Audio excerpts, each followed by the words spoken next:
So yan, magandang araw po sa inyong lahat mga kababayan. At ngayong araw na ito ay lilipat na naman kami ngayon doon sa Iligan. So biyahe na naman kami papunta doon. Doon na naman kami maghahanap ng matutulungan. So sa mga kababayan natin na taga Iligan dyan, see you there. So magpapaalam lang muna kami dito sa katiwala ni tita, dito po sa kanyang bahay, para hindi sila magulat na na bigla na lang kaming nawala. Ha? Nino? Tara, papaalam muna kami. Tapos yung mga susi dito, babalik na namin kay sir, yung nagbabantay dito. Wala ko na, Kois? Okay, so tara.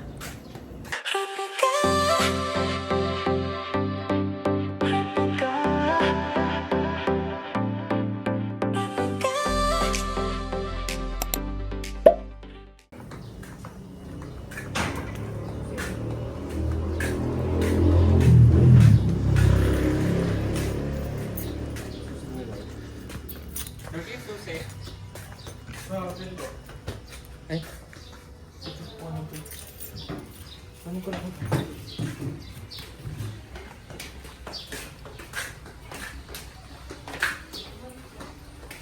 Na si sir.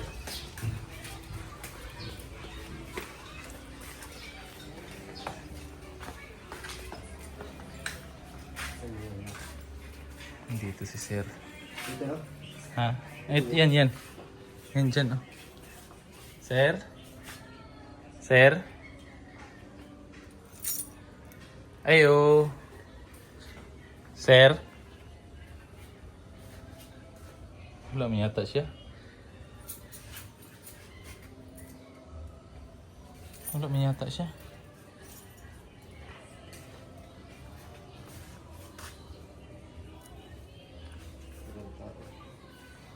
Ang tao.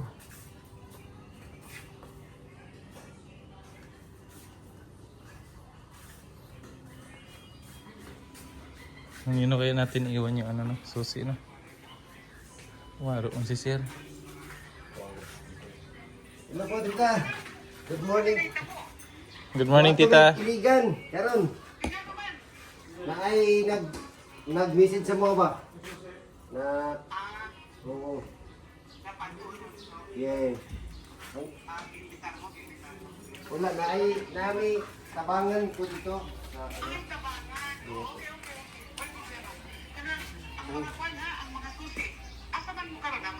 Oo, nami dire ang Walay tao. ulay. Wala si sir rito. World tayo, try natin. Sarado manggod. Mama niya yung kwarto, no? Yeah, opo, salamat kayo. Mo ni kwarto tit. No, kayo. Diri, ha? Mo ba ni kwarto ni Sir Duque? Tita, ito? Kini? Ito. Kini. Ano? Diri siguro. Yan, gana. Ay, ito. Sir? Sir? Sir? Wala tao. Unya pa daw tong gabi, Unya pa daw tong gabi, si Dalin. Kajut lang ha. Kaya akong tawagan. Naglakaw dahil si Duque.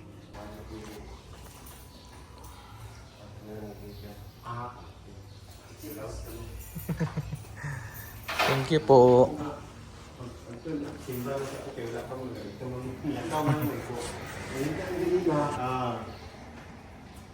Malangit kami. Oo. Tanong po dito likod. Aras likod, Ikaw dito na kung pagtanong ko sa gawas. Oo. Thank you, sir. Salamat kayo, sir. Sige, Salamat kayo. Thank you kayo, sir.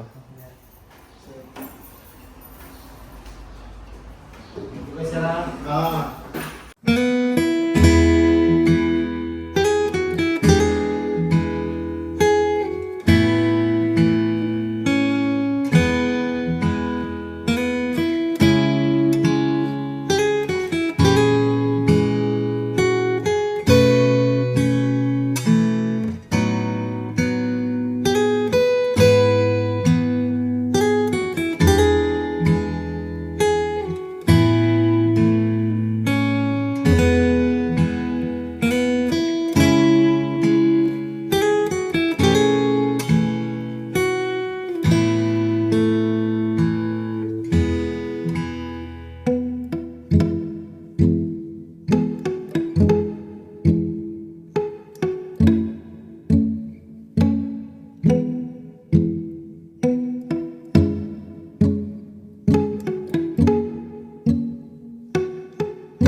So ayan mga kababayan, sa part na ito ay medyo mapapansin po natin na paakyat na po kami.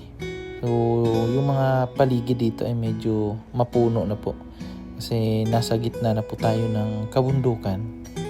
Di ko lang po talaga sure kung ito ba talaga yung daanan papuntang Iligan. Pero yung ano kasi, yung Google Map na tinitingnan namin is dito kami tinuro. Kaya dito na lang rin kami dumaan. Pero siguro may ibang daan naman na yung dinadaanan talaga ng bus.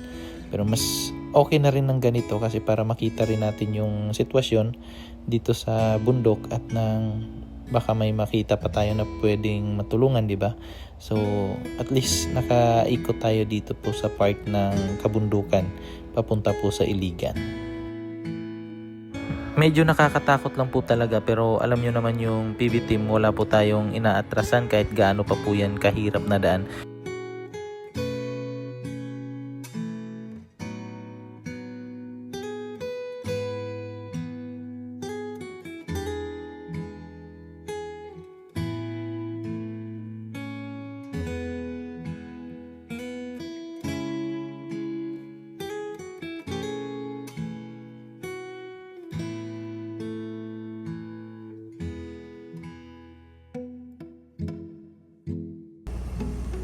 Mga kababayan, dito na po kami sa ano nga to dito?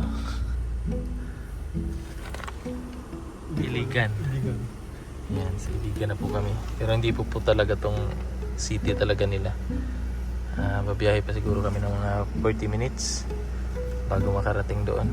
So, hinto lang kami dito sa may gilid ng kalsada para patubigan yung gulong, harapang gulong para malamigan yung brake natin kasi sobrang init po, sobrang haba ng ating binahe. So nanggaling kami doon alas 10. So ngayon mga nasa alas 12 na siguro. Ayan, sobrang init.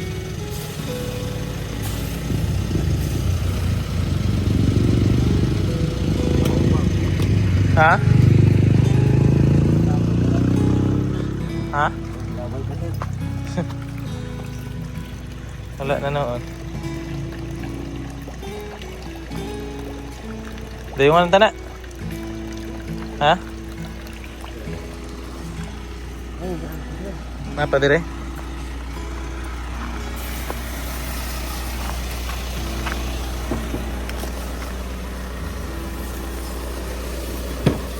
May battle ka pa dyan, Chris?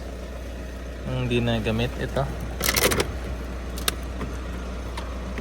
Ito na. Ayaw mo na to? Ha? Ayun. Ito, Chris. Sayang yan eh.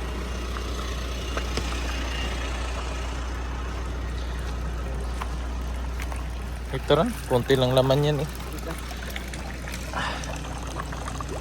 Grabing biyahe namin, pauwi ng Davao nito, mga 12 hours siguro biyahe namin. So, di ko pa sure kung kailan kami uuwi ng Davao. Bukas ba or sa susunod na araw pa. Kadepende po kung ano. Kung may makita kami dito sa Iligan na matulungan din. So magtatagal pa po kami dito kung mayroon.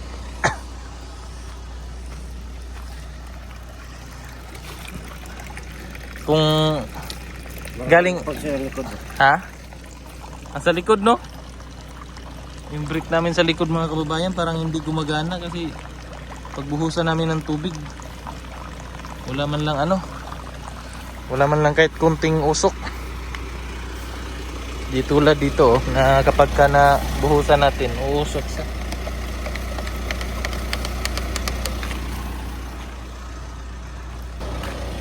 Tingnan nyo dito sa likod mga kababayan buhusan natin ng tubig wala man lang kausok-usok pero dito sa harap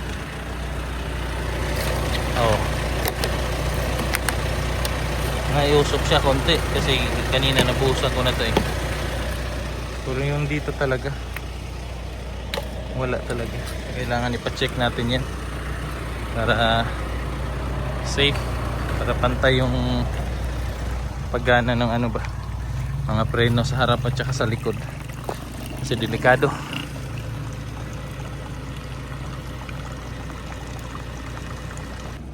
So yan po, may dala tayong tubig para reserba mamaya, baka kakailanganin.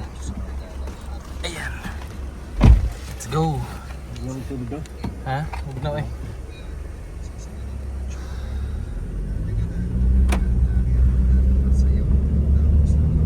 Meanwhile, So yun po mga kababayan, nandito po kami ngayon sa Barangay Bunbunan, dito po sa Iligan. May dinaanan lang po kami dito na isang bahay din po na natulungan din po ni Sir Paul. Yan po. So sa gilid po ng ilog. Nilulumot na yung ano nila, yung ilog nila dito kasi sobrang init. Way ulan-ulan din na no? Pila ka kuha na, si Mana? Hapit na buwan?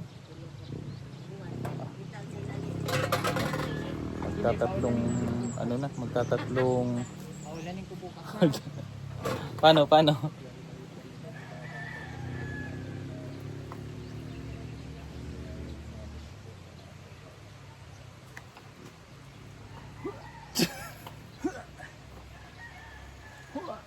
Bukas yan ay uulan na.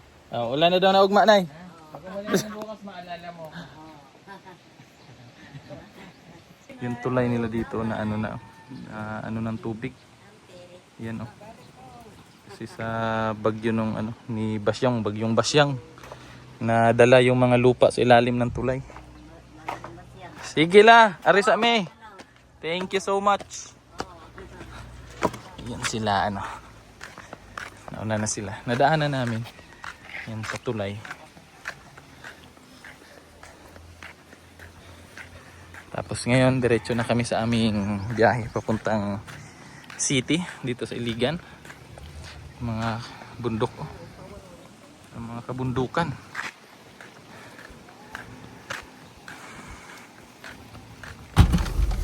Let's go to the highway. Byway. I did it. My way. Gusto mo yun? Yes. Sino kumanta noon? Idi Freddy Aguilar. Idi Freddy Aguilar. Yan ba yan? Hindi. Yun? Hindi. Si Lito Kamo mag... Freddy Aguilar. Si Lito Kamo. Hindi ah. Lito Kamo. Dito kamo. Kamo. Ay, ganda ng bangs mo. I love it. Oh, I love it. Ito na ginawa yung bangs eh. I love it. Bangs si Peter Pan. Oh my God. Ay, ang cute mo, Day. Parang teenager. Sobrang, ano na lang, binata.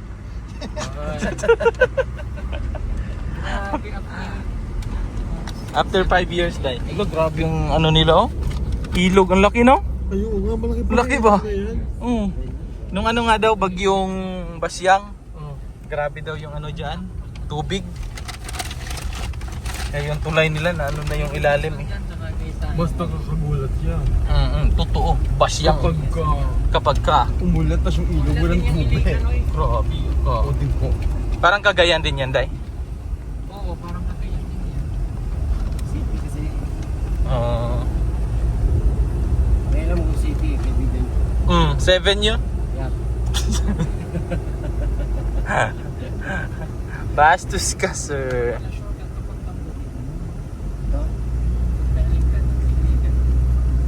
Shortcut pala to. Parang lungkat. Gusto mo maka-shortcut? Hindi, ayaw ko yun. Friend man tayo. Ay, friend ba tayo? Okay. Huwag mo ko away. Nice to meet you. Thank you. Okay, bye. Let's go. We're going to Downtown.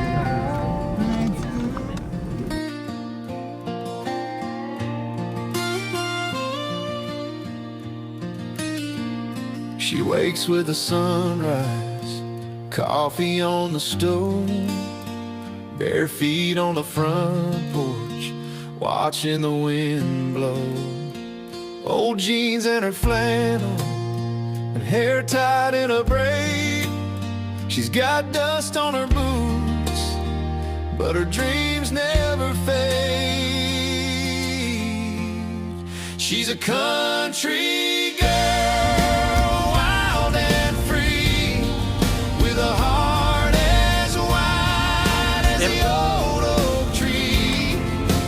Knows where she's going, but she loves the ride, with the stars above and the moon as her guide.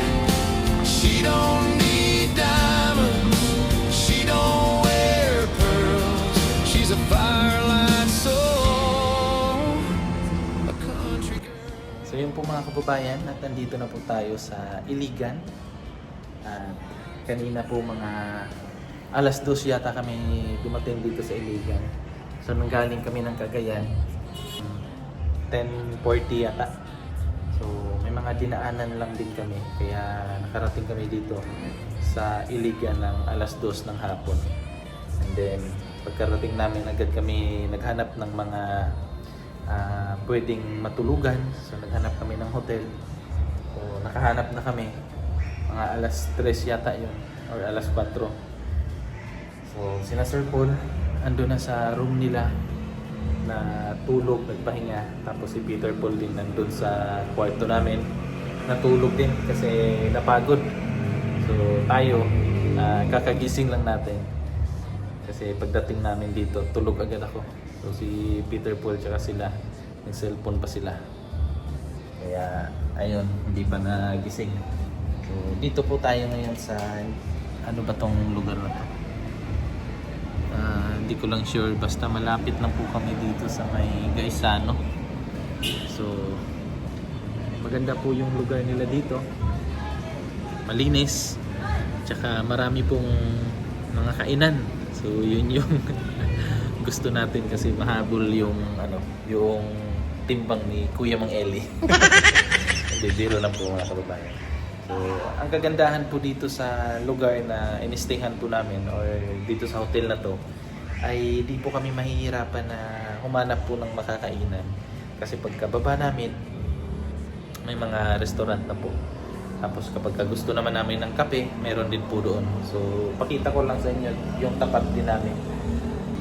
So ayan po yung view natin dito sa taas, dito po sa hotel na aming tutulugan. Ayan po sa tapat may mga kainan. Tapos ang ganda po ng ating view. Ayan po. Ayan, so sobrang ganda po. So medyo madilim na po dito ngayon. So andyan lang po yung aming sasakyan. Ayan po. So pagka nakita nyo po yung pick up na may Starlink sa taas, yan po yung sasakyan ng PB Team. So galing pala dito sa Iligan mga kababayan, papunta po ng Davao. Pauwi kami ng Davao. Siguro babiyahin kami ng mga 8 or 10 hours yung biyahe bago kami makauwi. Ganon po siya kalayo. Tapos bukas may mga rin po kami na iikot kami dito. Kasi kanina nung habang papunta po tayo dito, may mga dinaanan din po kami na mga, yung parang dumaan na po kami sa bundok. Sinadya talaga yun para po makita din natin yung mga kalagayan nila doon. So, nakita naman natin kanina sa video na sobrang ganda ng aming mga dinaanan. Yung kagubatan, sobrang ganda. So mamaya siguro pagkagising nila Sir Paul, bababa kami para maghapunan, and then pahinga ulit kasi bukas mag-iikot na naman kami dito sa Iligan. And then siguro sa Wednesday siguro uwi namin ng Davao, and then pahinga lang siguro ng mga ilang araw doon sa Davao, balik mission na naman. So ganun po yung buhay natin, buhay ng PB Team. So yun po mga kababayan. So maraming salamat po sa inyong pagsama sa amin sa buong araw na ito, sa biyahe po papunta po dito sa Iligan. Abangan nyo na lang bukas kung saan po kami makakarating, yung PB Team. So abangan nyo yung ating mga video. So yun po, at thank you po ulit sa inyong panonood. Hanggang sa susunod, at ingat po kayo palagi. God bless and bye-bye.